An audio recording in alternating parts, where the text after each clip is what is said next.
Yo, what's going on, Blackish University? It's your boy B. I wanted to take some time to do something a bit different and explore this Dave Chappelle. It's called Dave Chappelle as the Modern Day Philosopher. And, again, what type of university would we be if we didn't switch it up sometimes and check out something other than some music, right? But I wanted to go into this and I wanted to reference that it's funny that these people that we try to deem as crazy over the course of my life, what as new information has come to light, you find that a lot of those people weren't really that crazy. They were privileged to some sort of information, or were more awakened, if you would, at a earlier in life or at a particular time in their life. And I think that's what happened with Dave Chappelle. And it's funny how deep he can get when he talks about stuff like this. So I look forward to checking it out. I haven't seen this yet. Let's get it. What is happening in Hollywood? That a guy that tough will be on the street waving a gun, screaming, they are trying to kill me. What's going on? Martin, right? Why is Dave Chappelle going to Africa? Why is Mariah Carey making $100 million deal and taking clothes off on TRL? A weak person cannot get to sit here and talk to you. Ain't no weak people talking to you. So what is happening in Hollywood? Nobody knows. The worst thing to call somebody is crazy, is dismissive. I don't understand this person, so they're crazy. That's bullshit. These people are not crazy. They're strong people. Maybe the environment is a little sick.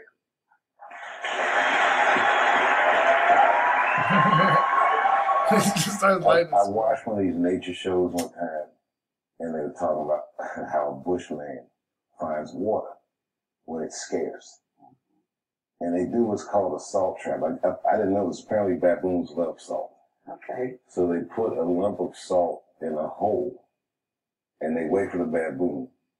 The baboon comes, sticks his hand in the hole, grabs the salt makes his hand bigger, and he's trapped. He can't get his hand out. Now, if he's smart, all he does is let go of the salt. Baboon doesn't want to let go of the salt. Then the bushman just comes, takes the baboon, throws him in the cage, and gives him all the salt he wants.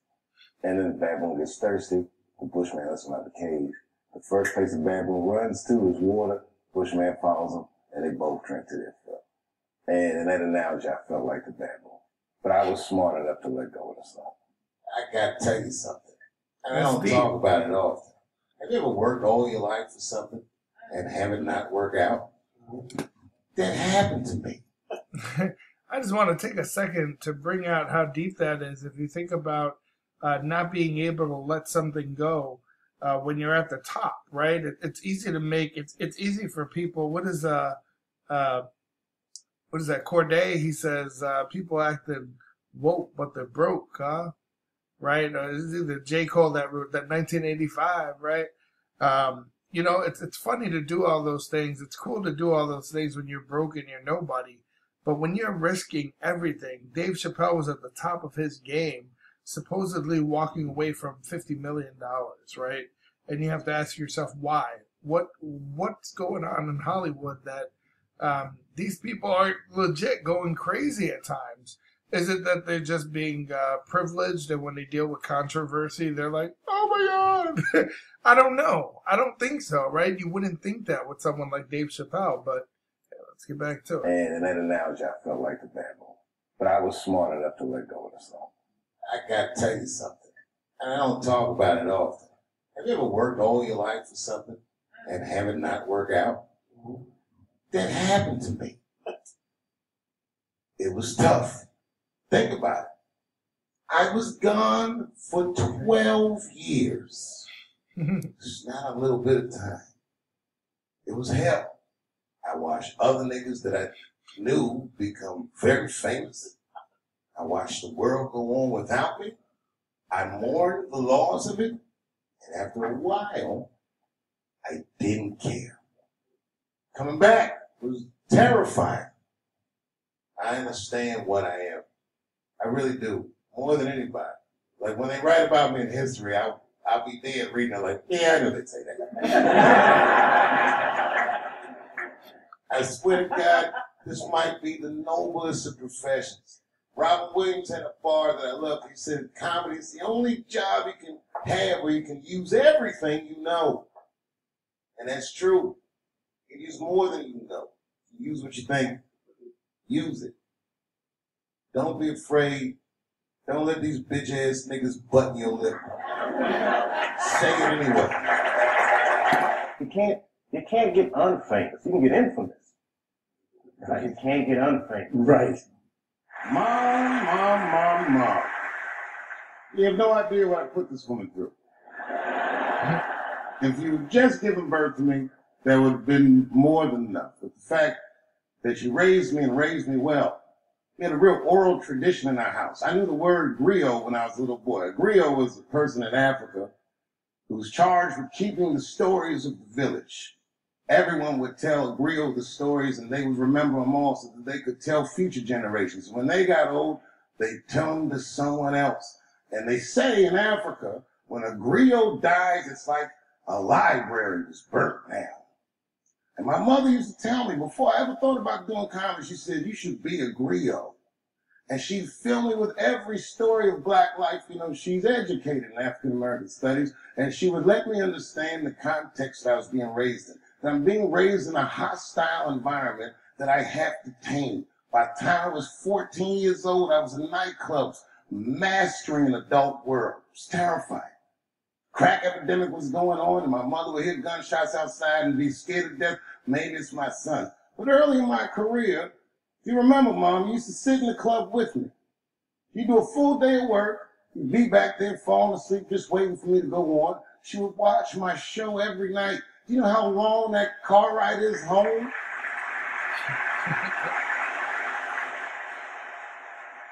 How many of you have ever heard your mother say, pussy jokes were a little too much tonight, son?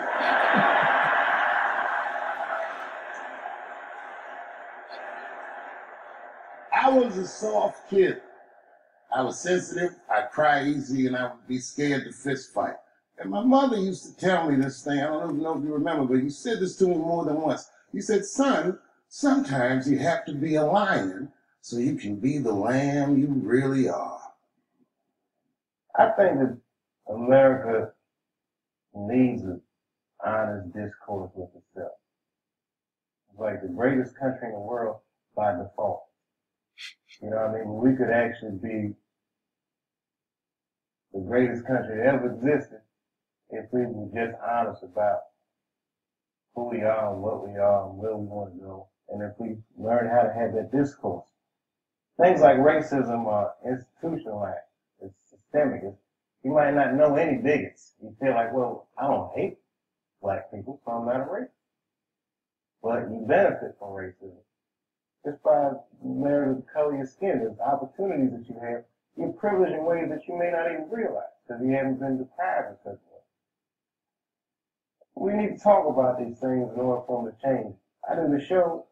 I walk down the street, black people like it, white people, the generations, it doesn't matter because it needs to be talked about. It's like the elephant in the living room that nobody says anything about.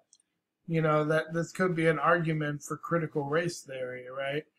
Just getting it out there, actually acknowledging that these things exist. I'm not with the whole bashing. I'd hate to make kids feel bad for being white, right? Just like I wouldn't like someone being upset for being black. But I think it's important for the world to know right now, growing up as a colored person is difficult. It's difficult in schools that ways that most people wouldn't imagine. Right, and it's important to talk about why it's difficult, and it's normally not because of bullying, although that might be a factor. Think about the history books. There's no one that looks like us except slaves, right? Or you know, the only time you talk about educated black people are on Black History Month, and you still force us to learn about Christopher Columbus and these other people in history that I understand are important in their own right, but you got to understand that as a black child or a multiracial child or a Hispanic child or a Pakistani child or whatever you are, you want to know about your history as well and how you fit in.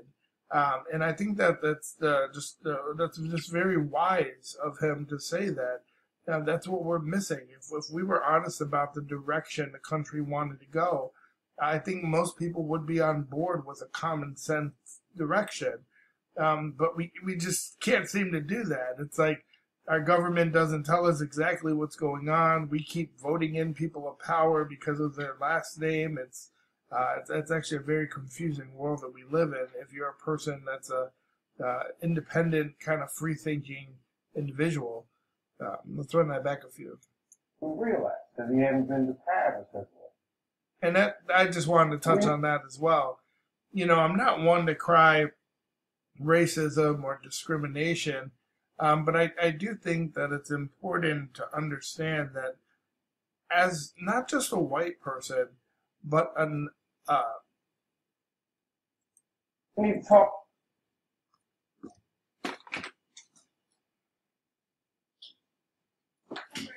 What up? What up? I see your name high. Always. Just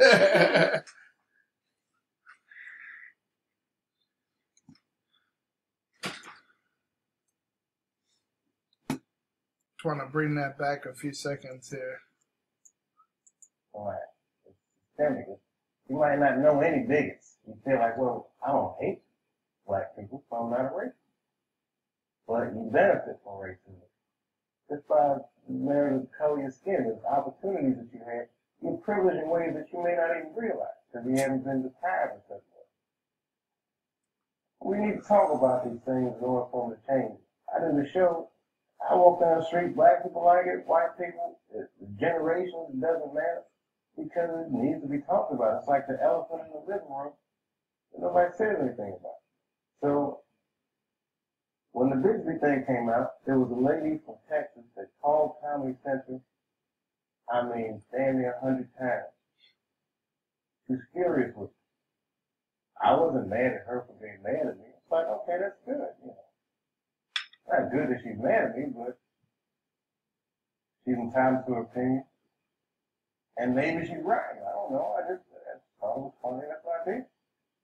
I'm a comedian, man. That's how I look at the world, and that's what I'm spitting out. I don't judge people or not like people for thinking. People that I love tell me I go too far. Maybe I went too far. I did. He owned that shit, right? And plus, the only way you know where the line is to cross it. And I think that what is life if nobody's crossing the line? You just want to try to be on the right side of history. And sometimes what's going on in the immediate present is not as important as the long term. The truth is permanent and everything else falls by the wayside. Yo, he doesn't sound too crazy to me.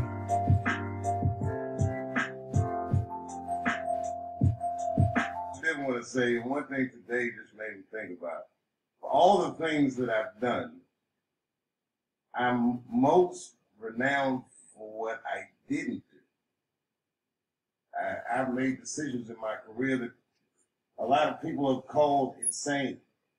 2004, a $50 million deal on the table. And a crisis of conscience flipped the table over and walked away. Went to South Africa. Everyone said I was running away from the money. That is not true. In fact, I still want that money.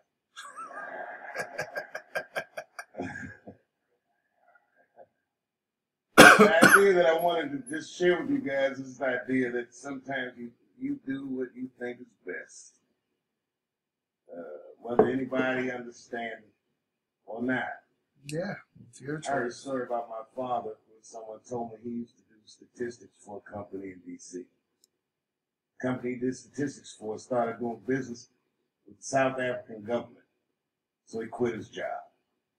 It's caused a lot of problems between him and his wife. It's hard for a man when he can't provide for his family the way he wants to. And he suffered through it. And a generation later, when I had my crisis of conscience, I was able to go to a free South Africa to get away from the heat. This idea that what you do in your lifetime informs the generations that comes after you something like keep thinking about, something that is so much bigger than just ourselves. Today I'm standing in front of you guys, and I know you guys are like, oh, I know you're bored.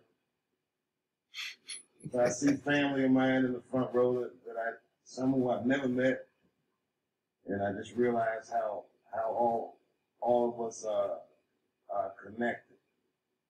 And my great grandfather built something more substantial than buildings. He built a community, and he built, more importantly than a community, he built a way. You know, so I'm very grateful. Very grateful. Hello, police. I just saw him saying, oh, you know, man. He's standing over like, so this is what black people talk about.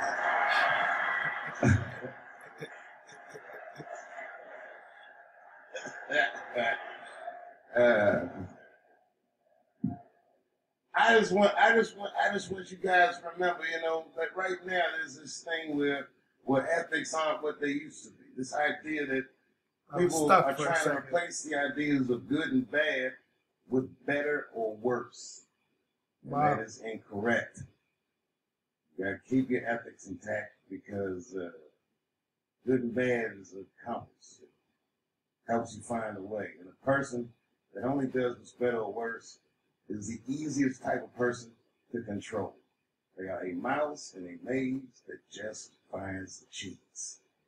But wow. The one who knows about good and bad will realize that he's in a maze.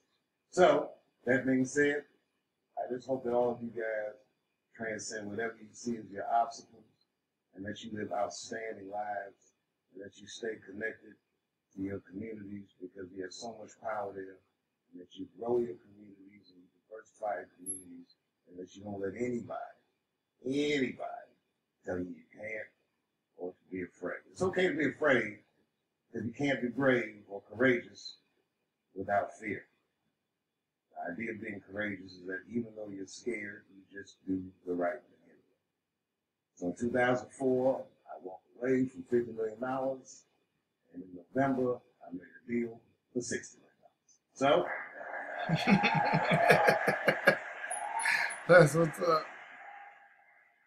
Although I'm not the most famous comedian of my time, I would like to know what their great grandfathers did. I'm very proud today. Thank you very much. Wow. You know, again, shout out Dave Chappelle, man. It's always the ones that you call crazy that end up dropping knowledge bombs on you. And like I said in the video, he sure doesn't seem crazy, right? You got to think about the insane situations that he was put in. What would take a man to walk away from $50 million? You know, I don't know. I haven't experienced that. I wouldn't even begin to try to explain that. But, you know, it's got to feel good to know that you actually walked away from that and you lived to fight, you know, other battles and you had a successful career. I think that that's the thing that stands out. We all loved your show. We love who you are, but it's, you know, it does say a lot about who you are that you were able to do that. So shout out to you. Hey, like and subscribe. Let's check out. This was definitely moving sideways from reacting just to a music video, but this was tight. I'm a Dave Chappelle fan, so I definitely like this.